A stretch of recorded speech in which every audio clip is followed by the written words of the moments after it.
আজ কত মানুষ কোরআনের রেফারেন্স দেয় সংসদে দাঁড়িয়ে, অথচ এই চারটার একটাও মানে না। আমি নিজে তাকে প্রমাণ করব। আসেন, আপনি যদি আমার সামনে শুদ্ধ করে কোরআনে কারিমের একটা সূরা পড়তে পারেন, আপনাকে আমি মিষ্টি খাওয়াবো। অথচ রেফারেন্স দিচ্ছে কোরআনের, মনে হচ্ছে আল্লামা হয়ে গেছে। স্বামী আর স্ত্রী বানিয়েছে কোন মিস্ত্রি? এক নাম্বার তো পেলাম না। দুই নাম্বারে কোরআনে কারিম বুঝবে, শুধু আয়াত পড়ে লাকুম দীনুকুম ওয়ালিয়া দিন, লা ইকরাহা ফিদ্দিন, অথচ আয়াতের বাংলা অর্থ যদি সঠিকভাবে বলতে পারে আমি মিষ্টি খাওয়াবো। বাংলাটাও পারে না। একটা আয়াতের কমপক্ষে আমি 33টা করে অর্থ পেয়েছি, আমার এই মোবাইলে আছে। কয়টা বলতে পারবেন আপনি? লা ইকরাহা ফিদ্দিন, দিনের ব্যাপারে বাড়াবাড়ি নেই। লাকুম দীনুকুম ওয়ালিয়া দিন, তোমার ধর্ম তোমার, আমার ধর্ম আমার। এটা কি বুঝেছেন আপনি? 33টা অর্থ করা লাগবে এক একটা আয়াতের। আপনি আন্দাজে একটা আয়াত পড়ে বাংলা অর্থ জানা নেই, আগা নেই, মাথা নেই বলে দিলেন। কোন আয়াত থেকে রেফারেন্স দিতে হলে কমপক্ষে উসুলে তাফসীরের মূল নীতি হচ্ছে তার আগের আয়াত পরের আয়াতের সাথে সম্পর্ক আগে বলা লাগে। যারা আলেম আছে জিজ্ঞাসা করেন তো, উসুলে তাফসীরের মূল নীতি 15টা, এর 9 নাম্বার নীতি হচ্ছে আগের আয়াত পরের আয়াতের সাথে রিলেটেড কি আছে এটা আপনাকে আগে জানা লাগবে। আপনি কোন কারণে লাকুম দীনুকুম ওয়ালিয়া দিন ফতোয়া দিতে যান? এদেশে বহু মানুষ এই ফতোয়া দিতে গিয়ে ধরা খেয়েছে। হাসিনা একবার বলেছিল লাকুম দীনুকুম ওয়ালিয়া দিন, রাহুল বুখারী। এটা বলে না, আয়াত পড়ছে কোরআনের, দলিল দিচ্ছে বুখারীর। 3 নাম্বারটাও নেই, আপনি মেনেও চলেন না। আপনার 3.5 হাত বডির ভেতরে ইসলাম নেই। কথা বলেন না কেন? আপনি তাকান, তার 3.5 হাত বডির ভেতরে ইসলাম আছে, তার পরিবারে ইসলাম আছে, তার স্ত্রী দেখলে শয়তান পর্যন্ত লজ্জা পায়। একটা বউ হইল, বউ দেশে মানুষের নেই। চাঁপাইনবাবগঞ্জের জন্য বদনাম একটা, কি বউ গো, আমি নিচে নামলাম না। আবার তারা ভুল ধরে জামাত ইসলামী বাংলাদেশের আদর্শ নিয়ে। আপনার তো আদর্শই নেই। জামাত ইসলামী বাংলাদেশের যে আদর্শ আছে এই জন্যই তারা টিকে আছে। আপনার তো আদর্শই নেই। আপনি কি নিয়ে মানে যে তর্ক বিতর্ক করেন, কি নিয়ে করেন? আপনার আদর্শ আছে বলেন তো, আপনি কি আদর্শের উপরে আছেন? আপনার আদর্শ চাঁদাবাজি করেন, একটা আদর্শ হইল।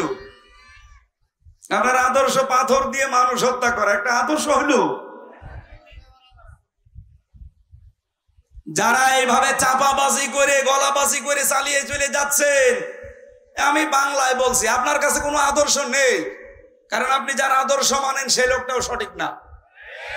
এই পৃথিবীতে আমরা যার আদর্শ মানি তিনি সঠিক। মুহাম্মাদুর রাসূলুল্লাহ, তিনি সঠিক ছিলেন, তাকে আল্লাহ নিজে পরিচালিত করত।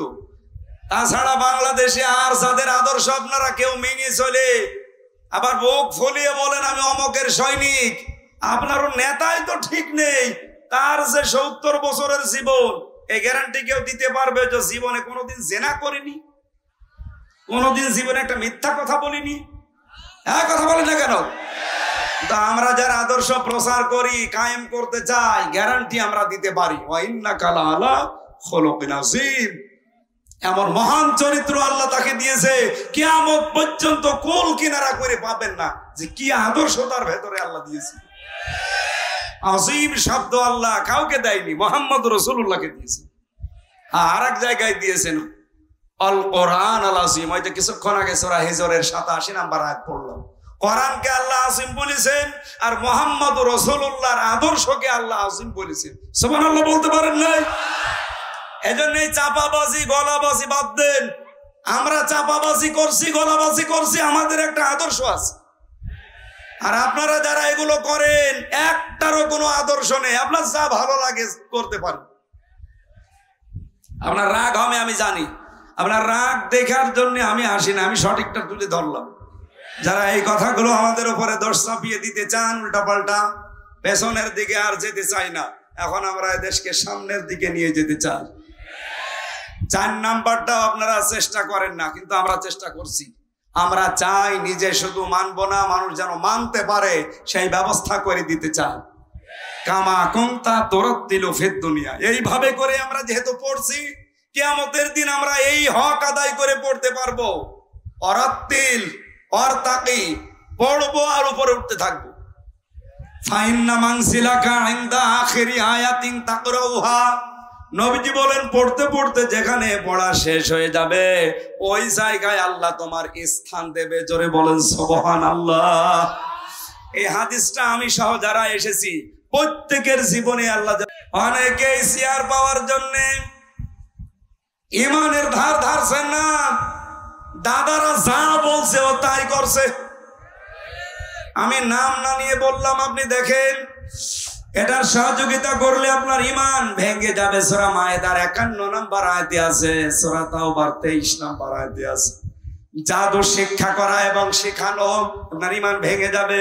সূরা বাকারার 102 নম্বর আয়াতে আছে, দিনের কোন বিধানকে নিয়ে যদি কেউ ঠাট্টা বিদ্রুপ মস্কারা করে তার ইমান ভেঙে যাবে। সূরা তাওবার 65-66 নম্বর আয়াতে আছে, দিন ইসলাম থেকে কেউ যদি মুখ ফিরিয়ে অন্য দিনের দিকে একটু মুখ ঘুরিয়ে নেয়, এটা সূরা সাজদার 22 নম্বর আয়াতে আছে, কাউকে দিন শরীয়তের ঊর্ধ্বে যদি কেউ মনে করে তার ঈমান ভেঙে যায়। সূরা মায়েদার 3 নম্বর আয়াতে আছে, রাসূলুল্লাহর ফয়সালার তুলনায় অন্য কারো ফয়সালাকে কেউ যদি উত্তম মনে করে, এটা সূরা নিসার 65 নম্বর আয়াতে আছে, মুহাম্মদুর রাসূলুল্লাহর আনিত বিধানকে কেউ যদি অপছন্দ করে, এটা আছে সূরা মুহাম্মদের 9 নম্বর আয়াতে এবং সূরা নিসার 65 নম্বর আয়াতে। এই দলিলগুলো আমি যা বললাম বাড়িতে রেকর্ড করে ফেলেছেন, একটু মিলিয়ে দেখবেন আপনার ঈমান আছে না গেছে। কোরআনে কারীম জানাচ্ছে, ওয়া মিনান নাসি মান ইয়াকুলু আমান্না বিল্লাহি ওয়া বিল ইয়াউমিল আখিরি ওয়া মা হুম বিমুমিনিন। মানুষের ভেতরে অনেক মানুষ এমন আছে বলে আল্লাহ তোমাকে বিশ্বাস করি, কিয়ামত হবে তাও বিশ্বাস করি। আল্লাহ বলেন ওয়া মা হুম বিমুমিনিন, এরা কিন্তু মুমিন না। তাহলে কথাটা কি? কথা হচ্ছে এই কথা যা বললো এটা তার মুখের কথা, এটা তার মনের কথা না। এরকম পাবলিক দেশে নেই, বলেন বলেন। সুতরাং আমাদের ইমানের উপরে টিকে থাকতে হলে ইমান ভাঙার কারণগুলো জানা দরকার। আশা করছে 10টা আপনি মুখস্থ করে নেবেন বাড়িতে। আমি আয়াত নাম্বার গুলো বলে দিয়েছি, কারণও 10টা বলেছি। রেকর্ড যদি করে থাকেন মিলিয়ে মিলিয়ে দেখবেন আপনার ইমান আছে না চলে গেছে। একটা বই লিখেছিলাম এই বিষয় নিয়ে, ইমান আনার পদ্ধতি, মুসলমান কখন কাফের হয়ে যায়। 120 পৃষ্ঠা লিখেছিলাম। এটা মনে হয় গাড়িতে এখন আর নেই। তাহসিব সেন্টার রাজশাহী থেকে এটা পাবলিশ করে। যদি এটা কোনো জায়গায় পান দেখবেন আপনার ইমান আমার মনে হয় এখন আর থাকার মতো না। কারণ কর্মকাণ্ড এবং যে কাজ কারবার বিশ্বাস আমরা দেখাচ্ছি এটা ইমান থাকার মতো না। 2 নম্বরে ওয়ামিলুস সালিহাত, তারা ভালো ভালো কাজ করবে। এইবার আমার প্রশ্ন, এদিকে তাকান। যতগুলো ডিকশনারি আমি পড়েছি দেখেছি, এখানে আলেম যারা আছে কেউ কি বলতে পারবেন যে সালেহ মানে শুধুমাত্র নেক সৎ? এখন আধুনিক ব্যাখ্যাগুলো বের হচ্ছে, আপনি দেখেন সালেহ মানে যোগ্য। সালেহ মানে কি? যোগ্য। যারা ঈমান আনার পরে যারা যোগ্য হবে, যারা নিজেদেরকে যোগ্যতা সম্পন্ন করে গড়ে তুলবেন তাকওয়ার ভিত্তিতে, এই মানুষগুলোর সাথে আমার আল্লাহর ওয়াদা হচ্ছে জমিনের শাসন ক্ষমতা আল্লাহ তাদেরকে দেবে। আয়াতটা পড়ার পরে আমি মিলিয়েছি, বাংলাদেশ জামাত ইসলামীতে এই মানুষগুলো এখন তৈরি হয়ে গেছে। আপনি রাগ করলে এটা সঠিক কথা। আপনি দেখেন ইউনিয়ন থেকে 11 নম্বর ওয়ার্ড কাউন্সিল থেকে শুরু করে সংসদ পর্যন্ত, এমনকি আন্তর্জাতিক লেভেল পর্যন্ত চালাতে যত যোগ্যতা সম্পন্ন, সৎ এবং সততা সম্পন্ন মানুষ দরকার সব সেক্টরে জামাত ইসলামীর আছে। এখানে আমেরিকার মতো খ্রিস্টান রাষ্ট্র তারা আজ বলতে বাধ্য হচ্ছে যে বাংলাদেশ জামাত ইসলামীকে এই দেশে আমরা 5 কারণে ক্ষমতায় দেখতে চাই।